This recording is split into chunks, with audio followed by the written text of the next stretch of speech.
Week 4 in college football gave us some answers in regards to which teams were poised to make a run at the college football playoff. We also had our share of lopsided victories and devastating losses that might have exposed some programs and their inability to compete against top competition.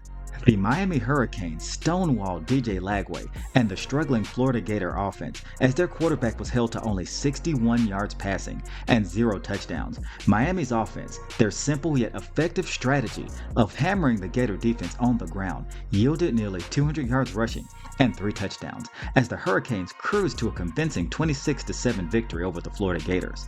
As Miami has a bye week next Saturday, they prepare for an October 4th showdown against their in-state rival, the undefeated Florida State Seminoles.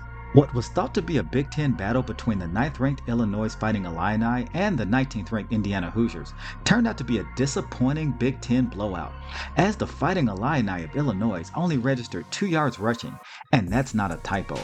Illinois quarterback Luke Altmaier was sacked 7 times for a negative 27 yards, and their running backs only accounted for 29 yards rushing total, with a net gain of, you guessed it, 2 yards. Meanwhile, Indiana's quarterback Fernando Mendoza threw for 5 touchdowns, and their running backs totaled for 300 yards rushing with 3 touchdowns, crushing the Fighting Illini 63-10. In the Big 12, the 17th-ranked Texas Tech Red Raiders went on the road to face the 19th-ranked Utah Utes, as the Red Raiders starting quarterback struggled mightily, only throwing 2 interceptions, and he eventually left the game with an injury. Their backup, Will Hammond, stepped up, and he threw 2 touchdowns and rushed for 67 yards, as the Red Raiders erupted, scoring 24 points in the fourth quarter to take down the Utah Utes 34-10. After this road win, Texas Tech only has 1 ranked opponent remaining on their schedule, and they may find themselves on a potential fast track for the college football playoff.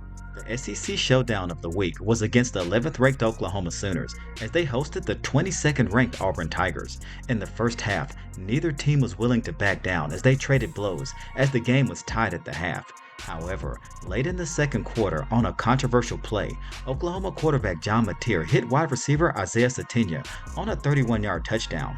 But it was later reviewed that the receiver was running off the field, which the Auburn defense and the officials thought was a late substitution. Southeastern Conference officials later acknowledged that touchdown play should have resulted in an Oklahoma personal foul penalty because the wide receiver's actions did not quite clarify himself as an eligible receiver. Later in the third quarter, officials missed yet another egregious pass interference call on an Auburn trick play.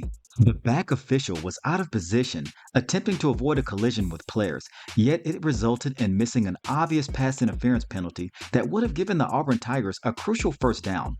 Despite a hard-fought game between both teams, where Oklahoma emerged victorious 24-17 on a late fourth-quarter touchdown scramble from their quarterback John Mateer. I want to acknowledge that referees are human and mistakes do happen, yet these 2 critical errors were based off of rare circumstances that may have altered their chances to make the best decisions. What were your thoughts on Week 4's matchups? As we approach Week 5, we have 2 pivotal matchups between the 3rd-ranked Penn State Nittany Lions and the 6th-ranked Oregon Ducks. And in the Southeastern Conference, we have the Alabama Crimson Tide facing off against the 5th-ranked Georgia Bulldogs. What are your predictions for next week's actions? I want to hear your thoughts in the comments section below. And remember to hit that like button and subscribe to our channel and hit the notification bell. And remember, by subscribing, you'll never miss an episode of College Football Legends. Until next time.